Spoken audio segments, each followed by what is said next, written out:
और जब साथ दीजिएगा, कल 4 बना, कल 40 बनाएंगे, कभी 125 बनाएंगे।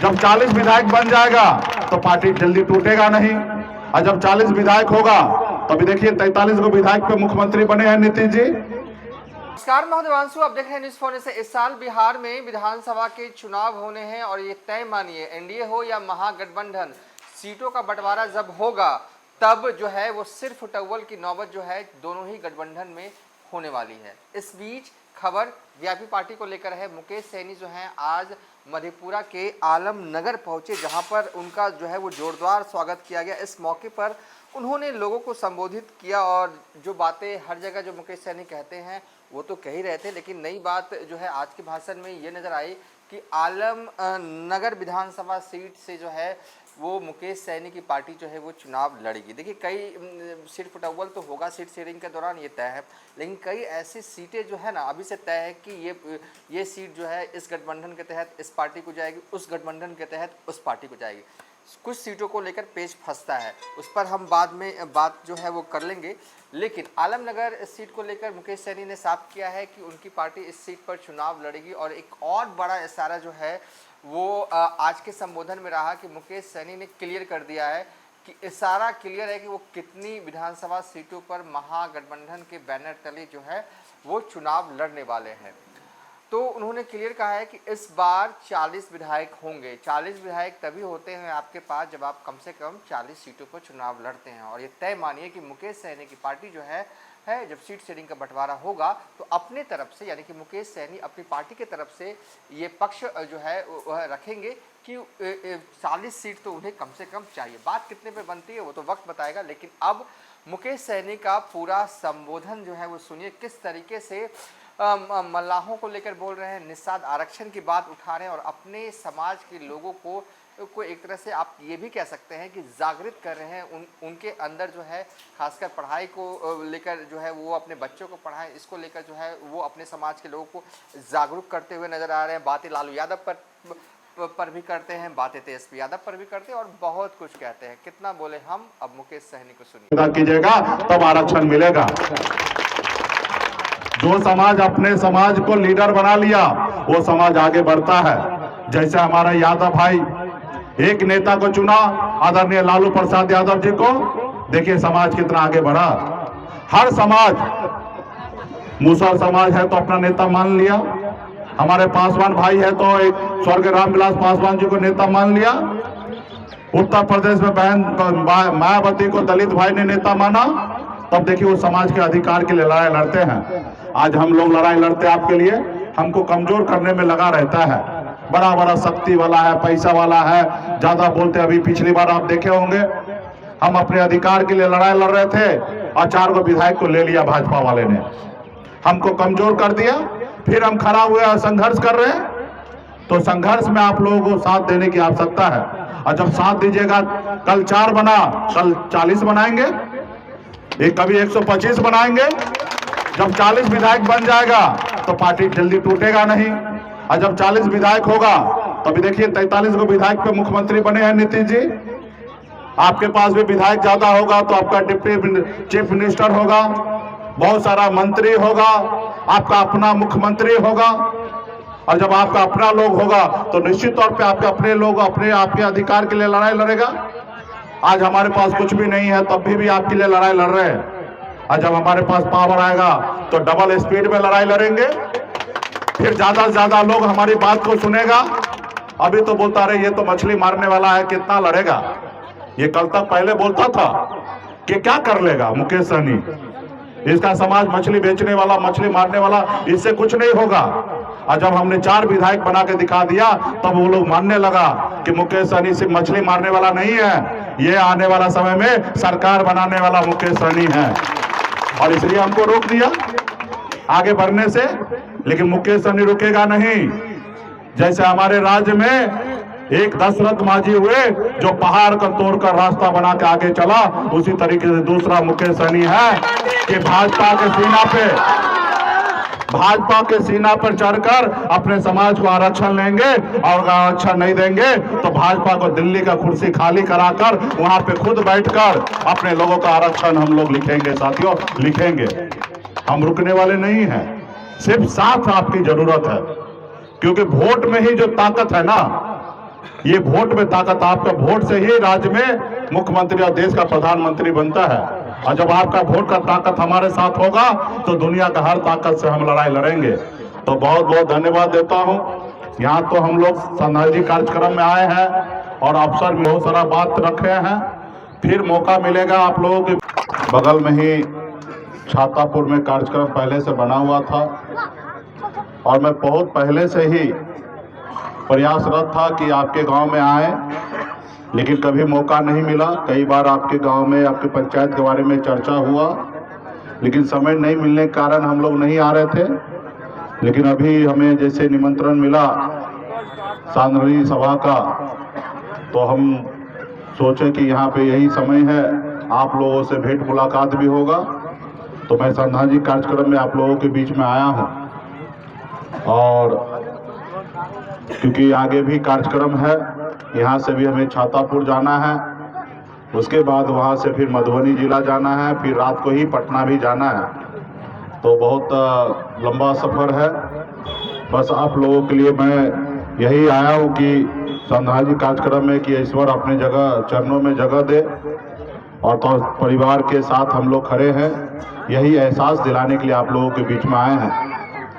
और जब मैं यहाँ पे आया हूँ तो बड़े संख्या में मैं देख रहा हूँ कि माता बहन, नौजवान साथी, अभिभावकगण यहाँ पे उपस्थित है।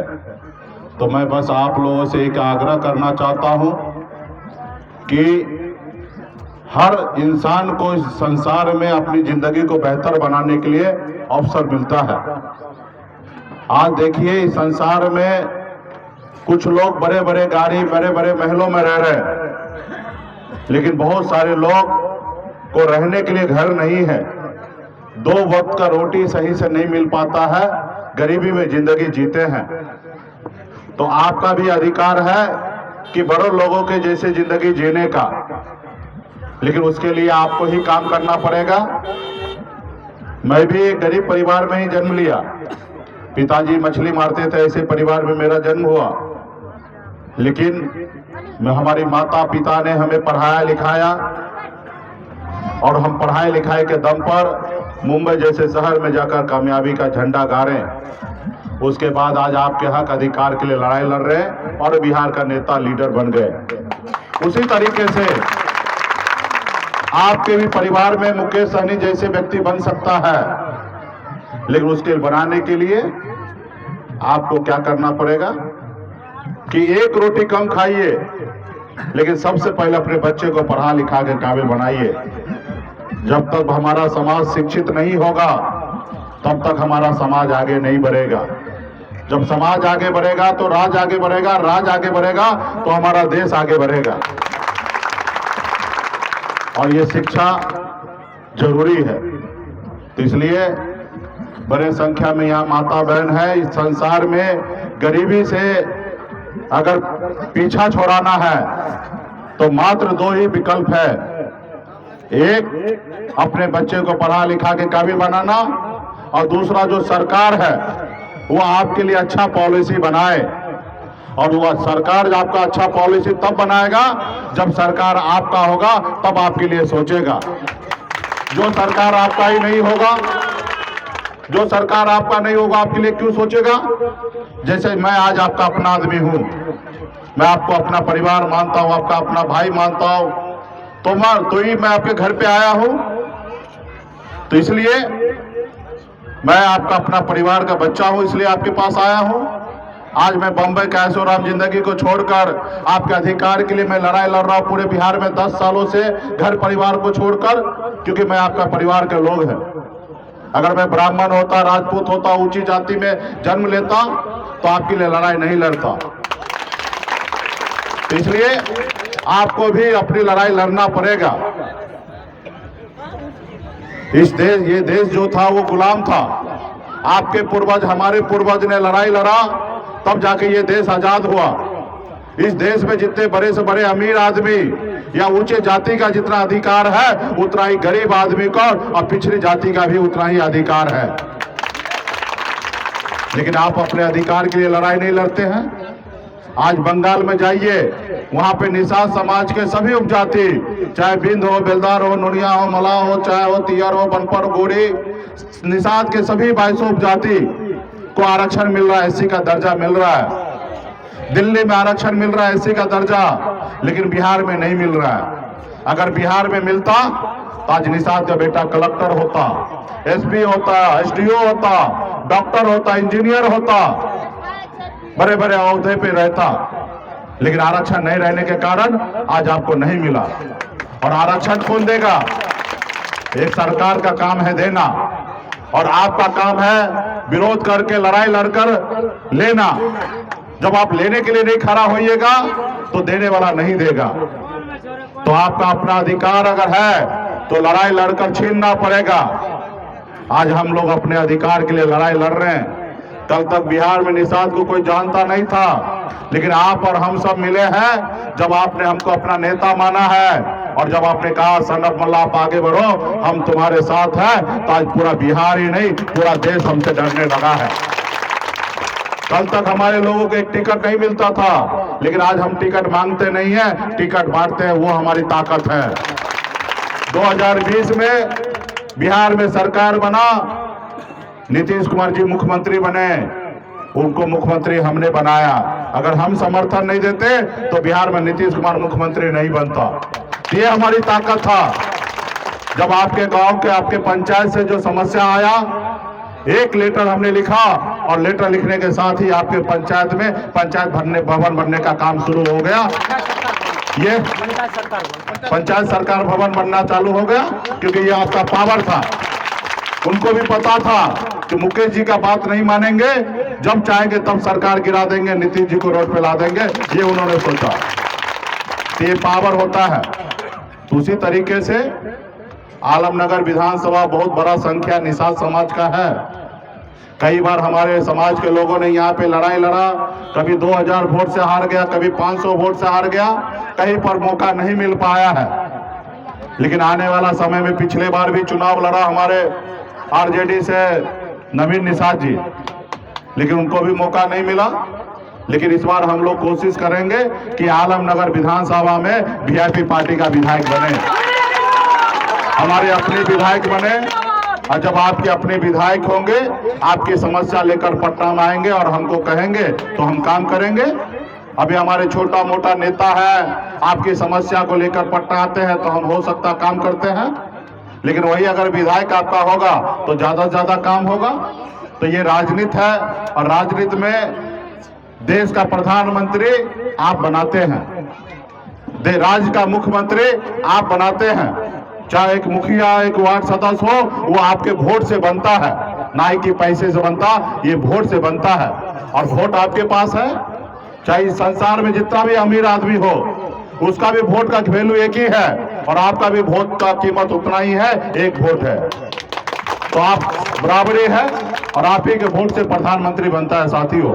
तो आने वाला समय में राज्य में मुख्यमंत्री सही चुनना है, विधायक को सही चुनना है, देश के प्रधानमंत्री को सही चुनना है, ऐसे लोगों को चुनना है जो हमारा अधिकार हमको दे दे। जैसे हमारा अधिकार है आरक्षण, अगर आरक्षण मिल जाए तो हमारा समाज बच्चा पढ़ लिख कर बड़ा डॉक्टर, इंजीनियर, कलेक्टर बनेगा। कोई हमको मारेगा, पीटेगा, हम थाना में जाके उनके ऊपर एक हरिजन एक्ट लागू कर देंगे, लगा देंगे, तो वो आपके चरणों में आ जाएगा और आपसे माफी मांगेगा। ये कब होगा? जब आपको आरक्षण मिलेगा। और आरक्षण कब मिलेगा? जब आप अपने घर में नेता पैदा कीजिएगा, लीडर पैदा कीजिएगा, तब आरक्षण मिलेगा। जो समाज अपने समाज को लीडर बना लिया, वो समाज आज